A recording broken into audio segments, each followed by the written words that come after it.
5 राज्यों में तारीखों के ऐलान के साथ ही सियासी दलों ने पूरी ताकत के साथ मैदान में उतरने की तैयारी शुरू कर दी। कहीं सत्ता बचाने की चुनौती है तो कहीं पहली बार सरकार बनाने का सपना। खासकर पश्चिम बंगाल में मुकाबला सबसे ज्यादा दिलचस्प माना जा रहा है।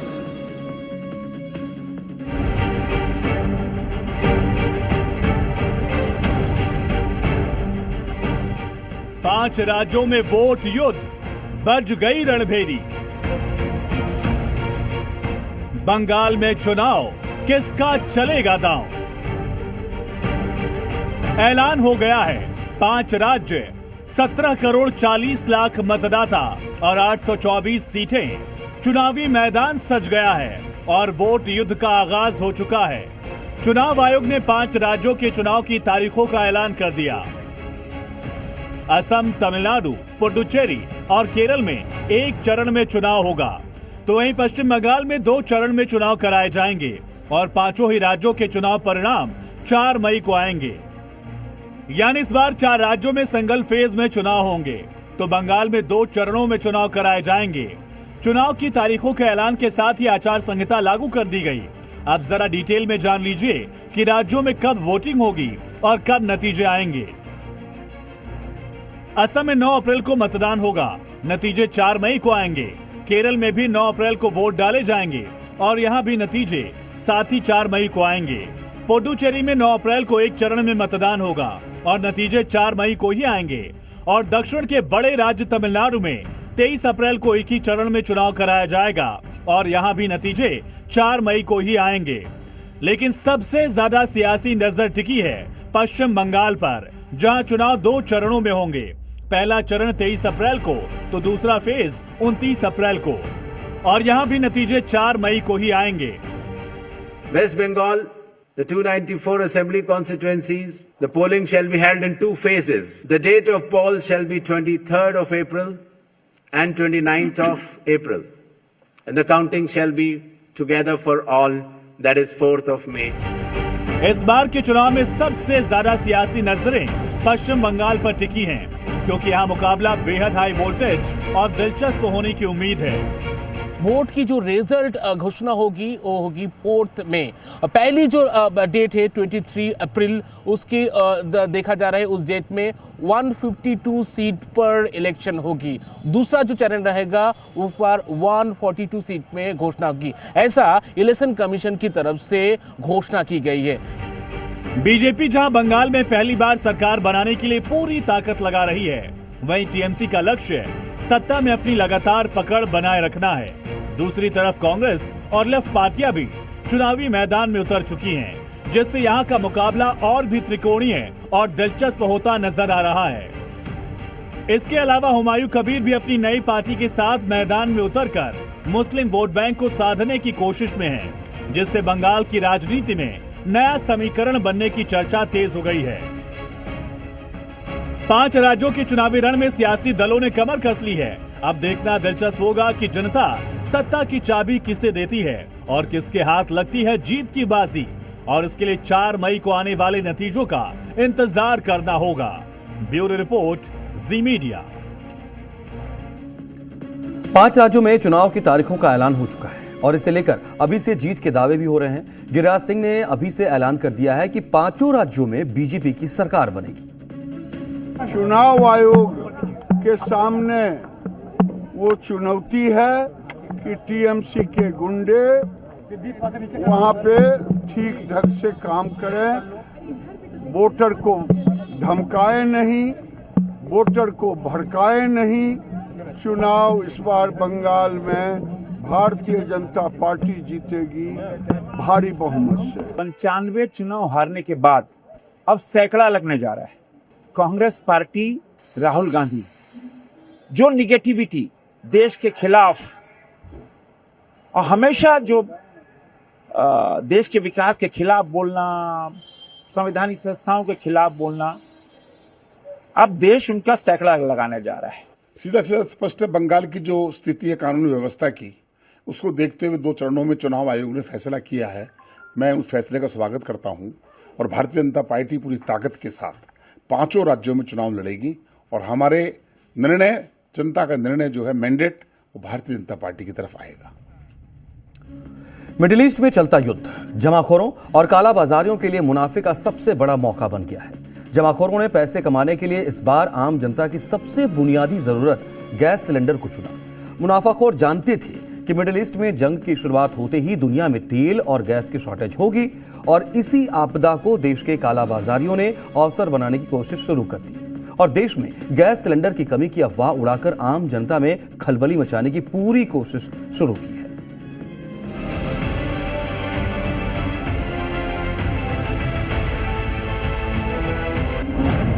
एलपीजी की कमी या जमाखोरी बढ़ी? जमाखोरों ने आपदा में अवसर खोजा। जमाखोरों ने निकाली सरकार के दावों की हवा। ये वो सवाल हैं जो आज हर आम नागरिक की जुबान पर हैं, क्योंकि आम आदमी एलपीजी के लिए घंटों धूप में भूखा प्यासा लाइन में लगा है और जमाखोर आराम से घरों में बैठकर मौज काट रहे हैं। सरकार लगातार दावे कर रही है कि गैस की कमी नहीं है और जो भी जमाखोरी कर रहा है उसके खिलाफ एक्शन लिया जा रहा है। आज जी न्यूज ने देश के अलग अलग हिस्सों में जाकर इसी का रियलिटी चेक किया। रियलिटी चेक में जो मिला है आपके सामने है। सबसे पहले आपको भोपाल की तस्वीरें दिखाते हैं और बताते हैं कि कैसे गैस एजेंसी वाले ही जमाखोरों के साथ मिलकर एलपीजी की कालाबाजारी कर रहे हैं। हेलो भैया, गैस टंकी चाहिए थी। हेलो, गैस टंकी चाहिए थी। कौन सी है आपकी? इंडियन की है। मेरे पास किताब भारत की मिल जाएगी। कितने की मिलेगी? बदलाई और 2000 भरवाई, 2300 रुपये लगेंगे। 2000 रुपये भरवाई लगेगी? हाँ, 2000 रुपये भरवाई और 300 बदलाई। पहले तो 1200 में भर जाती थी भैया। अरे 1200 रुपये, आज में 1800 भी देने को तैयार, तो माना कभी नहीं दे रहा हूँ वो सामने वाला। इतनी महंगी हो गई है भैया, माल नहीं आ रहा है। सुना आपने कैसे गैस एजेंसी वाले ही आम जनता को लूटने में लगे हैं। अब जरा सोचिए कि अगर गैस एजेंसी वाले ही जमाखोरी करने में लगे तो उस इलाके की जनता कितनी परेशान होगी। अब आपको मध्य प्रदेश के दूसरे जिले का हाल दिखाते हैं। यहाँ पर जमाखोरों के हौसले इतने बुलंद हैं कि वो सिलेंडर की कालाबाजारी बिना किसी डर के कर रहे हैं। मध्य प्रदेश के रतलाम में जमाखोरों ने कालाबाजारी के लिए कमर्शियल सिलेंडर को पोल्ट्री फार्म में छिपा रखा था और यहीं से लोगों को मोटे पैसे में कमर्शियल सिलेंडर देते थे। लेकिन जैसे प्रशासन को इसका पता चला, जमाखोरों पर नकेल कस दी गई। गैस एजेंसियों को सरकार लगातार कर रही है ताकि किसी तरह से जनता को परेशानी न हो, लेकिन गैस एजेंसी वालों ने इसे पैसा कमाने का एक जरिया बना लिया। उत्तर प्रदेश के जालौन में हैरान करने वाला मामला सामने आया। यहाँ पर गैस एजेंसी वालों ने उपभोक्ताओं की जानकारी के बिना ही गैस सिलेंडरों की बुकिंग करा दी और फिर बाद में इन सिलेंडर की डिलीवरी भी रिकॉर्ड में दिखा दिया। लेकिन जैसे ही योगी फोर्स को इसका पता चला तो योगी फोर्स ने अपने ही अंदाज में एक्शन लिया।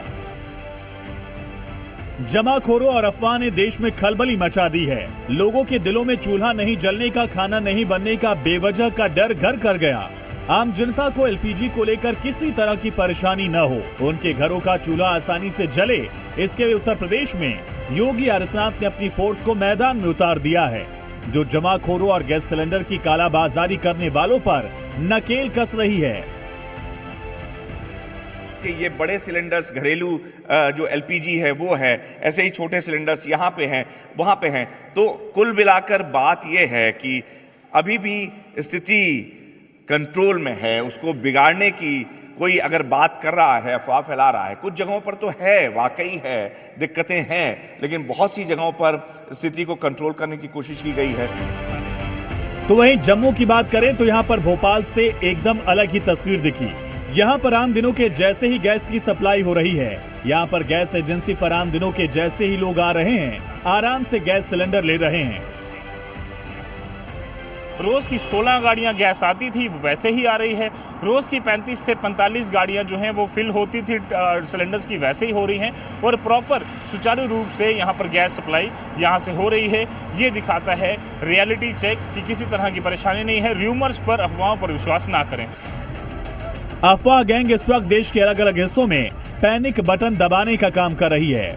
इसकी वजह से जिनको जरूरत नहीं है वो भी एक्स्ट्रा सिलेंडर की जुगत में लगे हैं, जबकि सरकार ने साफ किया कि देश में पर्याप्त गैस का स्टॉक है।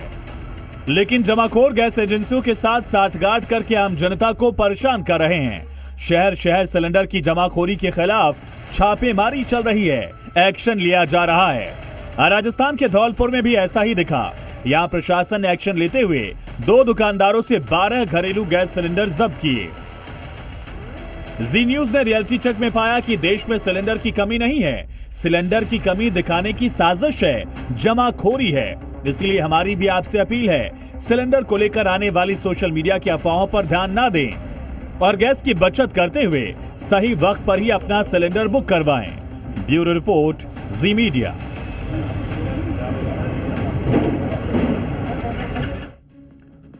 यूपी में पाकिस्तान के लिए जासूसी करने वाले 6 लोगों को गिरफ्तार किया गया है। इसमें एक महिला भी शामिल है। आरोप है कि देश की अहम जानकारी इन लोगों ने पाकिस्तान तक पहुंचाई। महिला इस गैंग की लीडर बताई जा रही है, जो यूपी के संभल की ही रहने वाली है। पुलिस ने पाकिस्तानी लिंक को लेकर जांच शुरू की है और कई अहम खुलासे होने की उम्मीद है।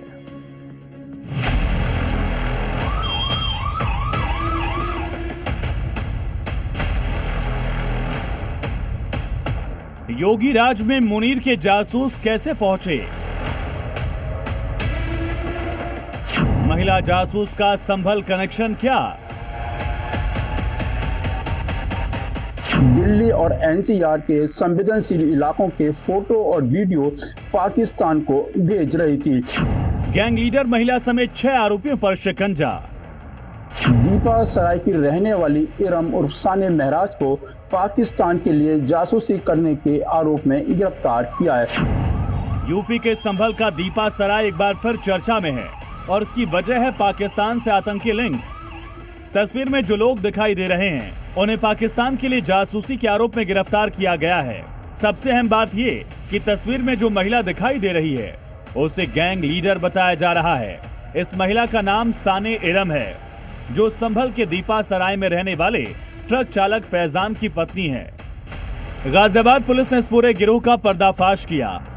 दिल्ली और एनसीआर के संवेदनशील इलाकों के फोटो और वीडियो पाकिस्तान को भेज रही थी। दावा किया जा रहा है कि इरम उर्फ साने महराज के मोबाइल से कुछ दिल्ली के एनसीआर के सुरक्षा बलों के संवेदनशील ठिकानों के फोटो, वीडियो और विदेशी नंबरों पर चैटिंग भी मिली है।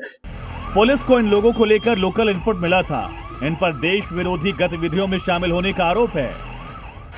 आरोप है कि ये लोग रेलवे स्टेशन और सुरक्षा बल के लोकेशन के वीडियो बनाकर पाकिस्तान भेजते थे, जिनके एवज में उनके खातों में विदेश से मोटी रकम आती थी।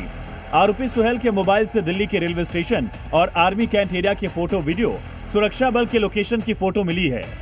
आरोपी ग्रुप बनाकर विदेशी नंबरों से चैट करते थे। पुलिस के मुताबिक आरोपी सुहेल मलिक और रोमियो मेरठ में रहता था। साने इरम और महक संभल की रहने वाली है। प्रवीण, राज और शिव कौशाम्बी में रहते थे, जबकि छठा आरोपी ऋतिक गंगवार सब्जी मंडी गाजीपुर साइड रहता था। बताया जा रहा है कि आरोपियों ने देश के संवेदनशील इलाकों में कई सीसीटीवी कैमरे लगा रखे थे, जिनका एक्सेस विदेशों में था। यहां से फोटो और वीडियो बनाकर पाकिस्तान समेत कई विदेशी नंबरों पर भेजे जाते थे। पुलिस ने आरोपियों से 8 मोबाइल बरामद किए हैं। फिलहाल जांच जारी है। पूछताछ में अहम खुलासे हो सकते हैं। मिडिल ईस्ट में युद्ध जारी है और इसकी शुरुआत ही ईरान के सुप्रीम लीडर खामनेई की मौत से हुई। लेकिन अब इस युद्ध में एक और सुपर लीडर के मारे जाने का दावा किया जा रहा है, और वो सुपर लीडर कोई और नहीं बल्कि इजरायली पीएम नेतन्याहू, जिन्हें लेकर सोशल मीडिया पर तमाम तरह की थ्योरी सामने आ रही है। देखिए रिपोर्ट।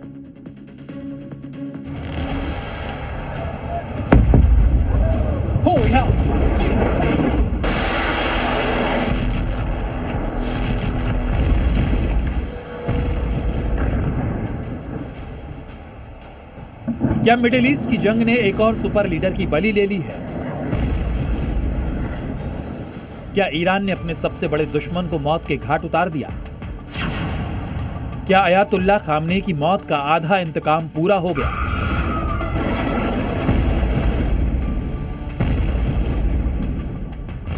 मिडिल ईस्ट में जारी जंग के बीच इजरायली पीएम बेंजामिन नेतन्याहू की मौत के दावे ने हर किसी को सन्न कर दिया, क्योंकि यह दावा सिर्फ ईरानी मीडिया के अखबारों की हेडलाइन नहीं बना, बल्कि दुनिया के तमाम मीडिया चैनल्स और अखबारों ने इस दावे को बिग ब्रेकिंग न्यूज के तौर पर छापा। अब सवाल यह है कि आखिर इजरायली पीएम नेतन्याहू की मौत कब, कहां और कैसे हुई? क्या ईरान के हवाई हमले में नेतन्याहू मारे गए? क्या IRGC ने क्लस्टर बम के जरिए नेतन्याहू के सेफ हाउस को तबाह किया, या फिर इजराइल में मौजूद ईरान के खुफिया एजेंट्स ने नेतन्याहू की हत्या की? इन तमाम आशंकाओं को बल यूं ही नहीं मिला। इसके पीछे कई तथ्य और सबूत भी सोशल मीडिया पर शेयर किए गए। आखिर क्या, वो बताएंगे, मगर उससे पहले नेतन्याहू की मौत से जुड़े दावों के पीछे की वजह जान लीजिए। वजह नंबर 1, पीएम नेतन्याहू किसी पब्लिक मीटिंग में नजर क्यों नहीं आ रहे? वजह नंबर 2, क्या इजराइल नेतन्याहू के बॉडी डबल का इस्तेमाल कर रहा है? इसमें कोई शक नहीं कि यूएस प्रेसिडेंट ट्रंप की तरह नेतन्याहू पब्लिकली कम दिखाई दे रहे हैं। यह भी सच है कि ट्रंप की तरह नेतन्याहू ईरान के खिलाफ आक्रामक बयान नहीं दे रहे।